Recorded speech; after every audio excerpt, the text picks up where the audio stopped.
Do you think digital release of rare games ruin the value to collect them? It totally depends on the game. I'm going to use 2 examples. Something like Earthbound got a digital release.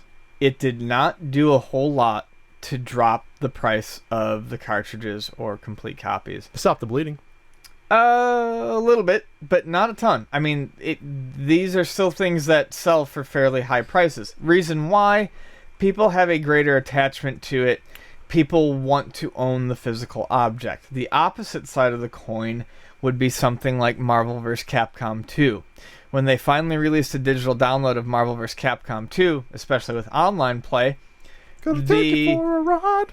yeah, the value of the physical copies dropped tremendously. Why? Because I don't think anyone is particularly attached to their physical copy of Marvel vs. Capcom 2. They just wanted to play it. Now, as a side note, you can't get Marvel vs. Capcom 2 on the download services anymore, and the price is going back up. But when that was released, it definitely dropped the price. It depends on what it is. Well, like I said, I think Earthbound, it stopped the bleeding. It used to be a game going up to $250 loose, correct? No, Never got that high? Not at least not in our store. Okay, I think online it was over 200. Now it's under 200 to get an Earthbound. It's always been about 150 to 170. I think at some point it got over 200 a few years back. No, I mean, sure it did, but what I'm saying is it didn't drop the price significantly. It's still an. Oh no, it didn't drop it to $90, but Yeah. it stopped the bleeding. It definitely did. Yeah, it depends on if you want to play it or not, or if you have an attachment. Right. Because let's put it this way.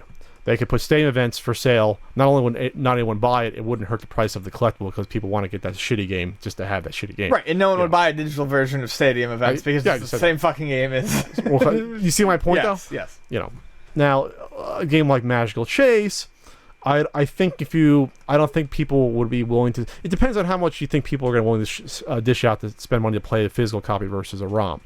So you release both versions of that for me, and I'll buy them instead of the physical copy. But I don't. It's too much of a collector's. Too much of a collector's item. I don't think it's going to. The point is this: you might spend PC Engine Magical Chase is what, $200, $150, something like that, up to $300. That's reasonable. It's not reasonable to spend $2,000 or $3,000 on Magical Chase.